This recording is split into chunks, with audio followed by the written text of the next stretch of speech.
اور اب مدنی خبروں کی تفصیل۔ بزرگوں کی کہاوتیں، بزرگوں کے اقوال گرہ سے باندھنے والے۔ تمہیدی گفتگو کا مقصد شیخ طریقت امیر اہل سنت دامت برکاتہ العالیہ کے جامعۃ المدینہ والوں کو دیے گئے مدنی پھولوں سے معطر مدنی خبر دکھانا ہے، تو دیکھیے مدنی پھول۔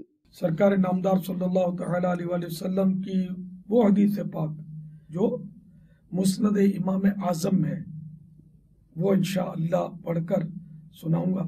حضرت عمر ابن خطاب رضی اللہ تعالی عنہ کا بیان ہے کہ حضور اکرم صلی اللہ تعالی علیہ وآلہ وسلم نے فرمایا، اعمال کا دار و مدار نیتوں پر ہے، ہر شخص کے لیے وہی ہے جس کی اس نے نیت کی، بس جس شخص نے اللہ تعالی اور اس کے رسول صلی اللہ تعالی علیہ وآلہ وسلم کے لیے ہجرت کی تو اس کی ہجرت اللہ تعالی اور اس کے رسول صلی اللہ تعالی علیہ وآلہ وسلم کے لیے ہے، اور جس نے محض حصول دنیا یا کسی عورت سے نکاح کرنے کی غرض سے ہجرت کی تو اس کی ہجرت اس کے لیے جس کی اس نے نیت کی۔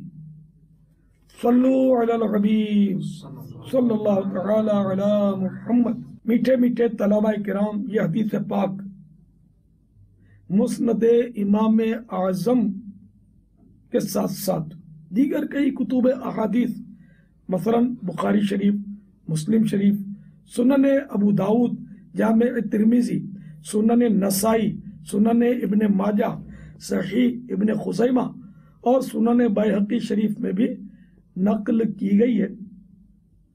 مصنفین حدیث عموماً اپنی کتاب کی ابتدا میں اس حدیث کو لا کر اس بات کی طرف اشارہ کرتے ہیں کہ تحصیل علم سے قبل نیت کا درست ہونا ضروری ہے۔